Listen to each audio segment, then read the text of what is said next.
A mediodía del domingo 15 de enero de 1978, se desencadenó un gran incendio que destruyó la sala de fiestas Scala de Barcelona. El fuego y el humo causaron la muerte de 4 trabajadores que en ese momento se encontraban en el local. Era una época convulsa en España, sumida de lleno en la transición y sometida a una serie de atentados terroristas que se estaba llevando por delante la vida de numerosos policías y militares. En los primeros momentos nadie sabía a quién se podía atribuir el ataque. ¿Por qué alguien habría de atentar contra una sala de fiestas y matar a simples trabajadores? Sorprendentemente, la policía solo tardó 48 horas en dar con los autores. El 17 de enero de 1978 fueron detenidos varios jóvenes de entre 17 y 20 años, todos ellos afiliados al sindicato anarquista CNT. La reacción pública no se hizo esperar, ni tomó en cuenta otras versiones de los hechos. Inmediatamente se asoció a la CNT con la lucha armada y el terrorismo. La imagen pública del anarcosindicalismo cayó por los suelos, arrastrada por los medios y las declaraciones de los políticos.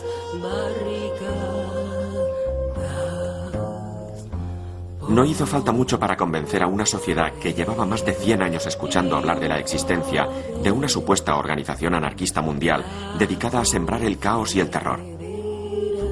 Aunque es imposible encontrar referencias a la violencia o el terrorismo en los idearios anarquistas más extendidos, tampoco se puede negar que personas de ideología anarquista cometían actos muy violentos.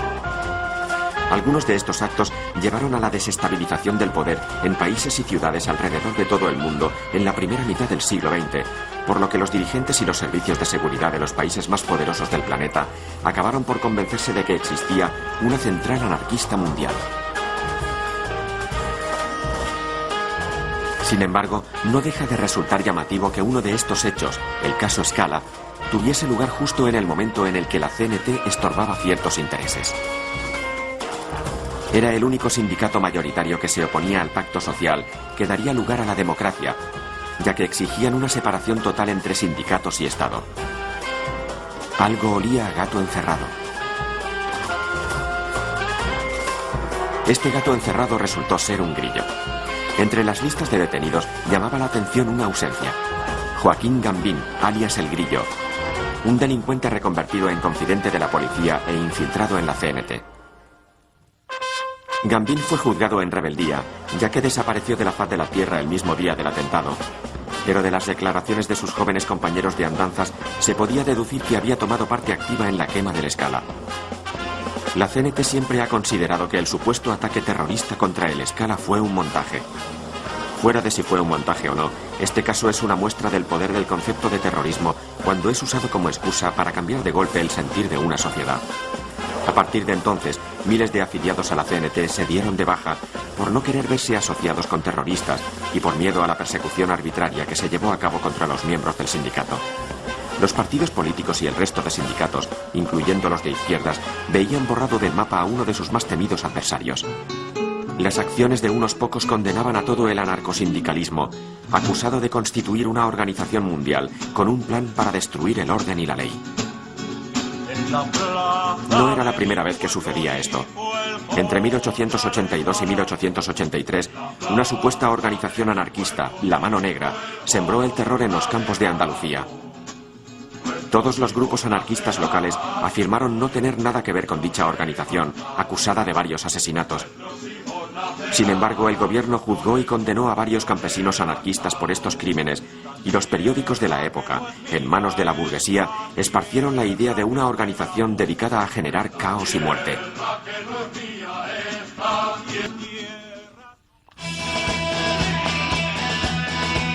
Separados por casi un siglo, estos dos casos tienen muchos paralelismos, pero son solo ejemplos de lo fácil que es crear un villano donde no lo hay, utilizando como herramienta el miedo al terror. Esto tiene una sencilla explicación. Hay quien tiene miedo a perder el poder. Y es que el miedo solo genera miedo. Hace ahora un siglo, en Barcelona, nació la Confederación Nacional del Trabajo, el sindicato anarquista CNT. En 1934, la CNT cuenta con 1.200.000 afiliados. Se puede transformar una sociedad sin que nos explote nadie, nos robe nadie, y sí puede ser. Lo que hace falta es eso, querer cambiar las cosas. De trabajadores intentaban crear un nuevo orden revolucionario. Gran parte de la economía catalana estaba en manos de los trabajadores. En Barcelona, comercios e industrias, los tranvías, hasta los cines y restaurantes habían quedado bajo el control de comités de trabajadores. Los sindicatos organizaban la distribución de provisiones. Camiones de los sindicatos iban a los pueblos para canjear todo tipo de productos por comida.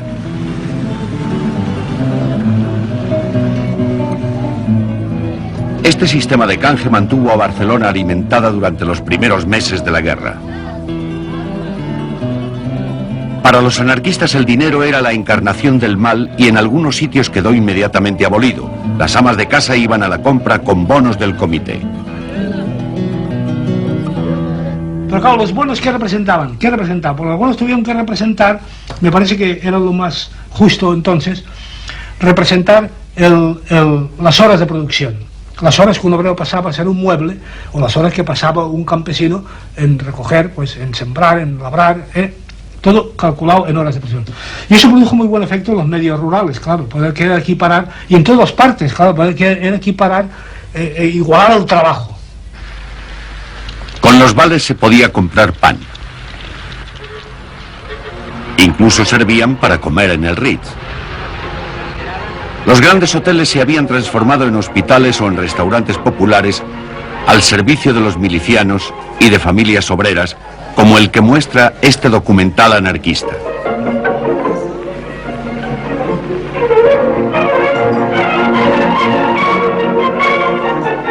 En sus grandes cocinas se prepara la comida para cuantos van al hotel a saciar su apetito.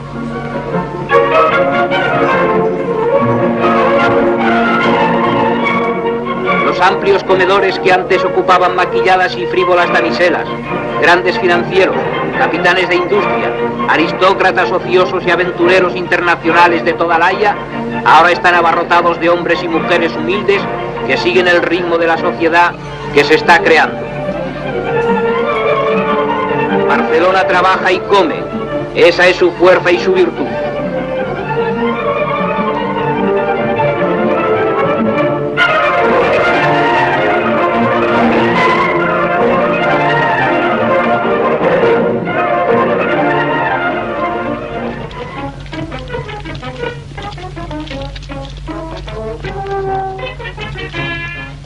Con las fábricas y comercios en manos de los trabajadores, casi 2000 empresas fueron colectivizadas en Cataluña. Fue la mayor experiencia autogestionaria jamás realizada en Europa occidental. Los trabajadores introdujeron reformas inmediatas, mejoraron las condiciones laborales, establecieron seguros médicos y pensiones. Al mismo tiempo, a su paso, la revolución se extendía por Aragón. El viejo sueño anarquista de crear colectividades rurales se convirtió en realidad en Aragón. Todas las formas de producción pasaron a manos de la comunidad. Las colectividades rurales estaban dominadas por los anarquistas, formaban un área.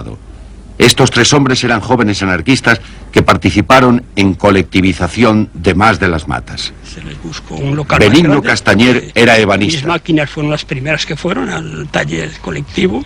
Se hizo un taller ahí a las afueras, suficiente grande, y todos los carpinteros fueron ahí. Entre ellos nombraron un delegado, que es el que estaba en contacto con el comité. Lo mismo que se hizo para carpinteros, fueron los albañiles, fueron los barberos, fueron los herreros, unos y otros, todos así, los sastres también. Pues como todos estaban dentro de la colectividad voluntariamente, los barberos están todos voluntariamente. Sí. Se buscó un local grande y las 3 o 4 se juntaron los sillones y toda herramienta y todo, y allí trabajaban gratis. Y cuando más trabajaban era después que los campesinos habían terminado de trabajar en la huerta por ahí.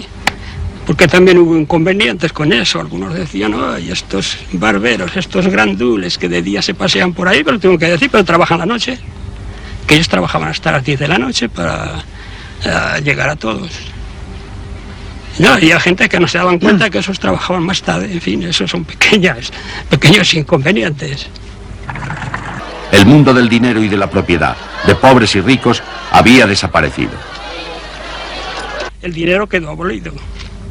Como ya he dicho otras veces, pues se creó la tarjeta familiar, que estaban todos los miembros de la familia, y había una cantidad asignada de los artículos que no se tenían aquí, por ejemplo el azúcar, el arroz, mismo la carne, que había los 100 gramos por día por persona, pero era para todo el mundo igual, no había preferencias. El resto, como he dicho otras veces, lo de la huerta, esto todo el mundo comía a voluntad. O sea que el dinero quedó abolido completamente en el sentido interno.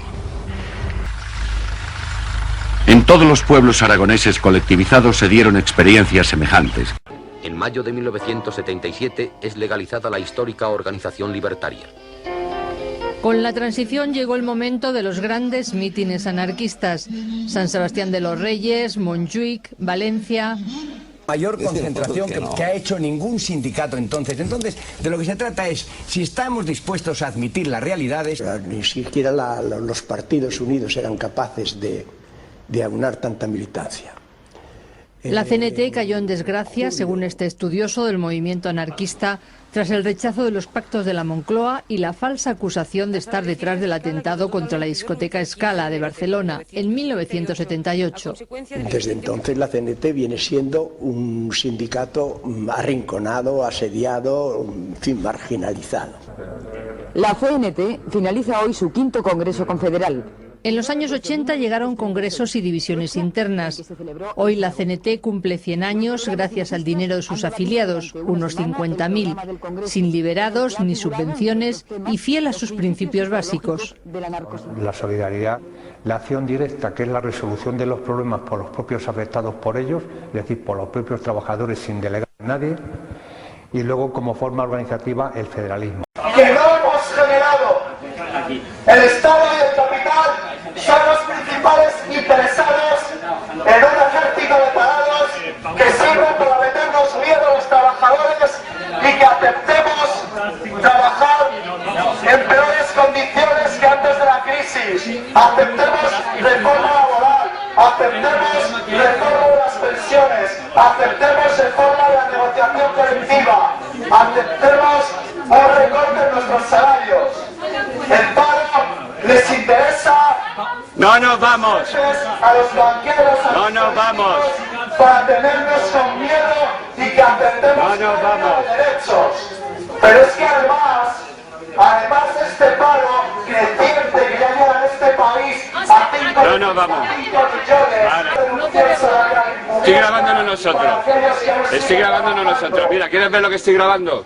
Me estoy grabando a mí mismo, ¿vale?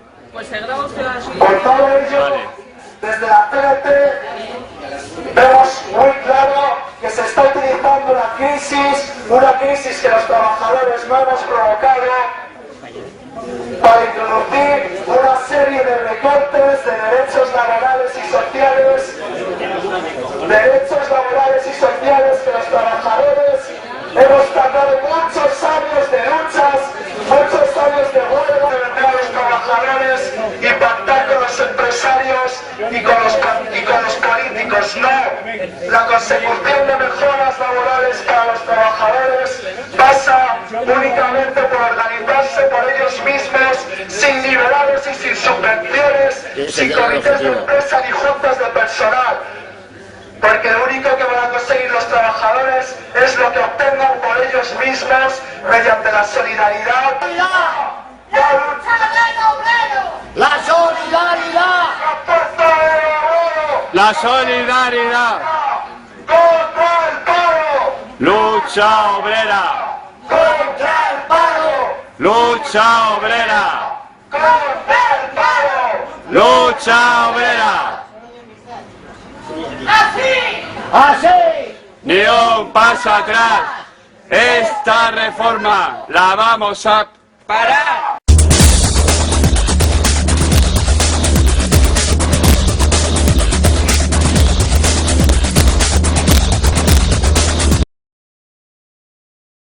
Entraban Toso y Méndez al ministerio cuando salían los dirigentes de la CGT, que se... ¡Sindicatos del poder! ¡Sindicatos del poder! ¡Comisiones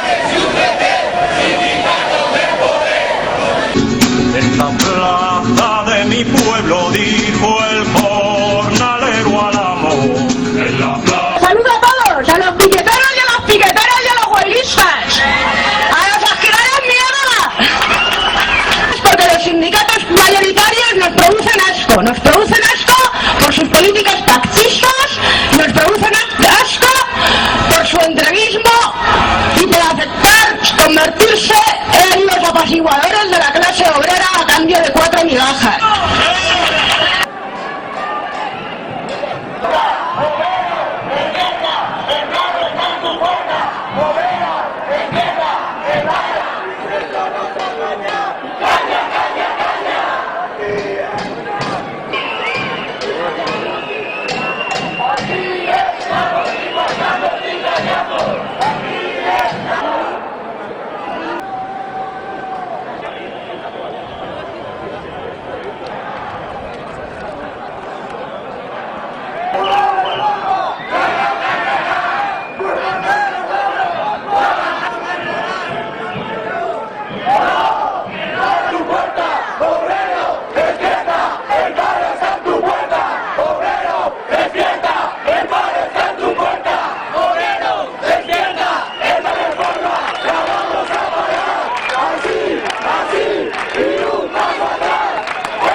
¡Que la huelga!